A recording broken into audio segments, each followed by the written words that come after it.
4 p.m., the radar flashed red. Sirens began to wail. Within seconds, 2 monstrous tornadoes descended from the sky. Simultaneously. It wasn't a warning. It was a judgment. Pilger, Nebraska, didn't stand a chance. A community of just 350 people was struck by a meteorological freak. Twin tornadoes, both with total destructive force. Roofs were blown off, homes uprooted, vehicles tossed like toys. The school, the bank, the church, everything was gone. It was Monday, June 16, 2014, and the day dawned peacefully in northeastern Nebraska. Pilger, a small town of just 350 people, enjoyed a familiar routine. Farmers worked in their fields, children played in their yards, and the sun began to warm the mild afternoon air. But in the vast sky above the plain, something invisible was beginning to change. Hundreds of miles away at meteorological centers across the region, experts were closely watching unusual atmospheric patterns. A mass of warm, humid air from the Gulf of Mexico was slowly rising northward, mixing with cold, dry currents from the Rocky Mountains. This collision of air masses created an unstable environment, conducive to severe storms. However, what made that afternoon special wasn't just the instability, but the perfect combination of several factors: temperature, humidity, wind, and topography. The conditions for the formation of supercells, violent thunderstorms with a rotating updraft, were aligned. Wind shear, or the variation in wind speed and direction with altitude, reached critical levels. It was an explosive mix. Early on, weather radars showed isolated storm cells, but around 2:30 p.m., a storm began to rapidly develop in Stanton County, southeast of Pilger. What started as a common thundercloud began to acquire a pronounced rotation, a sign only experienced meteorologists would identify as a supercell.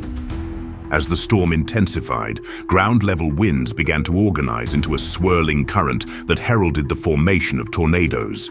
Radar showed a characteristic hook in the image, a sure sign that a tornado could form at any moment. Meanwhile, in Pilger and nearby towns, the atmosphere grew increasingly heavy. The humidity was palpable. The clouds began to take on a dark, almost sickly green color. A classic warning of severe thunderstorms and possible tornadoes. Sirens began to wail, alerting the population to the imminent threat. But in small communities like Pilger, the sense of danger often arrives slowly. Some residents stared intently at the sky, while others continued their activities, unaware that the clock was ticking. The supercell began moving north-northwestward toward Pilger. Winds increased, and the first reports of small hail and strong gusts began to arrive. Between 3 and 4 p.m., the storm showed unequivocal signs of maximum danger. Radar showed up to 6 tornadoes forming along a corridor of approximately 20 miles. 4 of them reached EF4 on the enhanced Fujita scale, with winds exceeding 170 miles per hour. This tornado outbreak was unusual both in the number of tornadoes and in their intensity and duration. Supercells typically produce 1 or 2 tornadoes, not a string of 6 in such a short period of time. Experts monitored the storm with growing concern. Conditions had aligned to create an event of exceptional magnitude. Pilger was in the direct path of this natural fury. Residents began preparing. Some sought shelter in basements and windowless interior rooms. Others tried to contact relatives to warn them. But communications were still limited, and the storm was moving rapidly. As the supercell approached, the tension in the air grew. In just a few hours, the small community of Pilger would face a test of their resilience and spirit. After waking up that June afternoon, the supercell that had formed over Stanton County began to display alarming dynamics. Weather radars picked up a powerful rotating updraft known as a mesocyclone, indicating a severe storm in the making.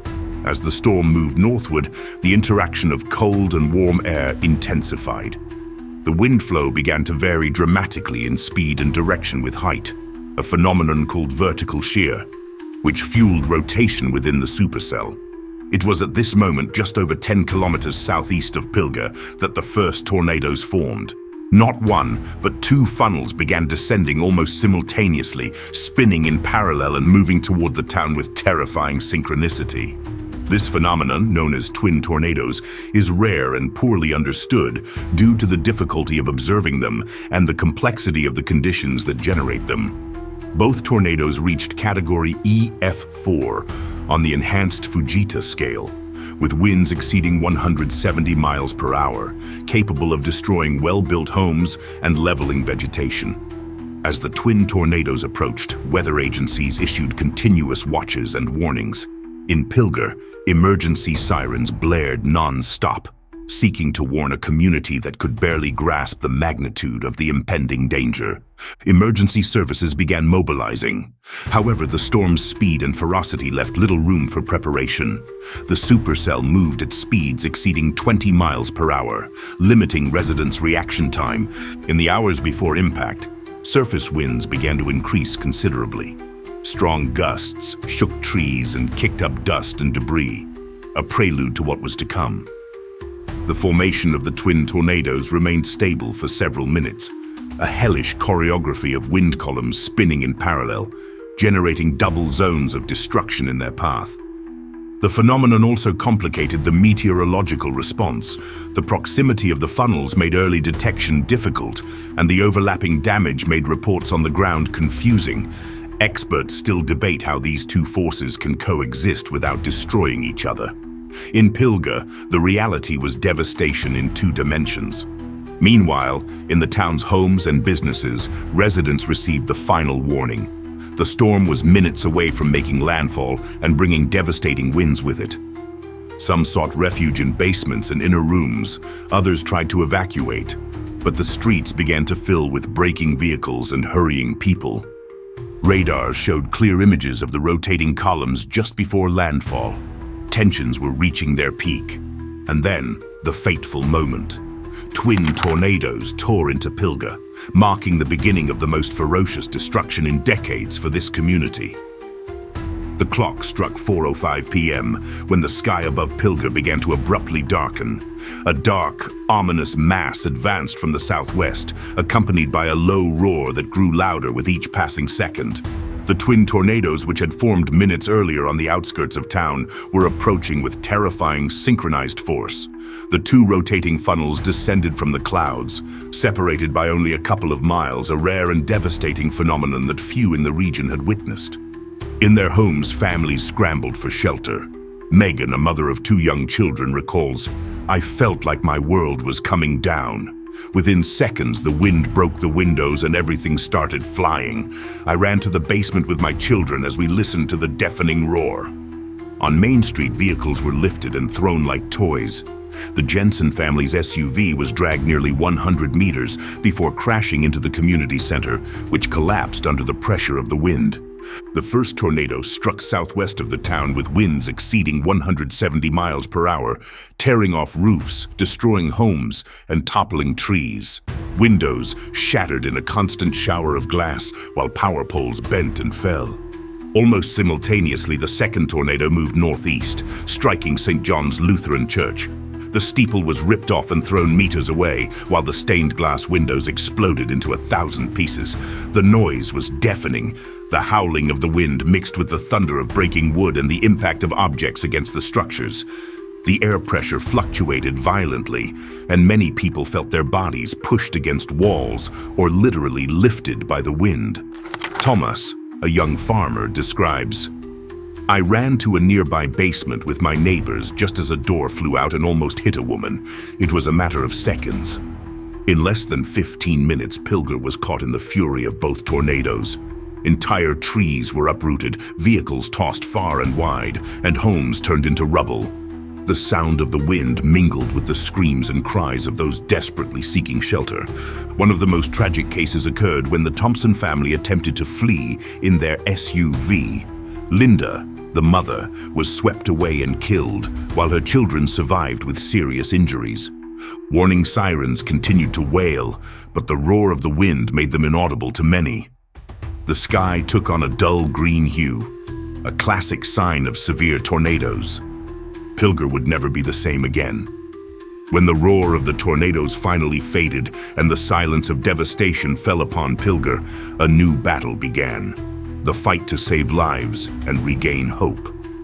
The storm had leveled the town, leaving behind a landscape of utter destruction, debris-strewn streets, shattered homes, and a community in shock. Local rescue teams, though exhausted and shaken, reacted quickly. Volunteer firefighters, police officers, paramedics, and neighbors organized to search for survivors among the wreckage. However, the difficulties were immense. Roads were blocked by fallen trees, downed utility poles, and overturned vehicles. Access to many areas was nearly impossible. From the first hours, the priority was to locate and treat the injured. The nearest hospital, in Norfolk, prepared to receive a wave of patients with injuries ranging from cuts and bruises to multiple fractures and crush trauma. Ambulances and helicopters began evacuating the most critical cases. Communication was a challenge. Telephone and power lines had been destroyed, leaving Pilger isolated. To coordinate operations, makeshift command centers were set up in buildings that were still standing. The National Guard was mobilized to support rescue efforts, provide heavy equipment, and ensure security. The community, although devastated, showed incredible strength. Neighbors helped neighbors, shared water and food, and organized to search for missing people. Solidarity became the driving force behind the immediate response. Survivors' testimonies reveal moments of heroism and humanity. A group of volunteers used trained dogs to search for people trapped under the rubble, while others cleared paths to facilitate the passage of ambulances and emergency vehicles. State and federal authorities declared a state of emergency, freeing up resources for recovery. Specialized teams began assessing the damage to plan reconstruction and support affected families. Meanwhile, the media echoed the tragedy. Aerial images showed a devastated town, and news reports conveyed the stories of loss and hope emerging from the rubble. Pilger became a symbol of strength and resilience in the face of adversity. Despite the magnitude of the disaster, the coordinated response and community solidarity were key to preventing an even greater tragedy. Life in Pilger had changed forever, but hope was beginning to glimmer among the ruins. The days following the tornadoes in Pilger were marked by emergency and a desperate search for survivors. However, as the weeks turned into months, the community faced an even greater challenge: rebuilding a town that seemed to have been wiped off the map. The task was immense. More than 80% of the homes had been damaged or destroyed. Essential infrastructure, such as the electrical grid, the drinking water system, and roads, required extensive repairs. The elementary school, the community center, the church, and numerous businesses were in ruins. But Pilger wasn't alone. The state and federal governments deployed aid programs to support the recovery. Emergency funds were allocated for the reconstruction of homes and public services. Non-governmental organizations, volunteers, and donors from across the country arrived to provide material and human support. The community, however, was the main driving force behind the process. Neighbors who had lost their homes worked side by side with technical and construction teams to build new structures. Local committees were organized to plan the reconstruction, prioritizing safety and resilience to future disasters. The school was one of the first priorities. Rebuilding a place of learning and social gathering was vital to restoring normalcy and providing a safe space for the new generations. In record time, a new building was erected equipped with reinforced shelters for severe storms. The church, a spiritual and cultural symbol for Pilger, was also rebuilt. Its new structure incorporated durable materials and spaces designed to protect the community during emergencies. At the same time, the population began to reflect on the lessons learned. Tornado education and preparedness programs were implemented, with regular drills and awareness campaigns. Warning sirens were upgraded and new communication systems were installed to ensure that warnings reached everyone. Farmers adapted their practices to minimize risks, and municipal authorities reviewed and improved building codes, encouraging safer and wind-resistant housing. The experience left a deep mark on Pilger's collective memory. Every year, the town commemorates the anniversary of the disaster with solemn events, remembering those who lost their lives and celebrating the strength of those who rebuilt. The 10th anniversary in particular was an opportunity to look back with respect and forward with hope. Community events, photo exhibitions, and testimonies brought generations together to share their stories. This anniversary also served to highlight the importance of meteorological science and citizen preparedness. Experts presented advances in tornado prediction and response, while residents reaffirmed their commitment to safety and solidarity. Pilger is today a model of resilience. Her story, marked by tragedy and recovery, reminds us that, although nature can be unforgiving, human will is capable of overcoming and rebuilding with courage. The legacy of that June day in 2014 endures as a testament to struggle, learning, and hope for all of Nebraska and the nation. Thanks for joining us for this story from Pilger, Nebraska. If you enjoy extreme events and want to learn more about tornadoes and natural disasters, subscribe to Extreme Tornado. Don't forget to hit the bell so you don't miss any episodes. See you next storm.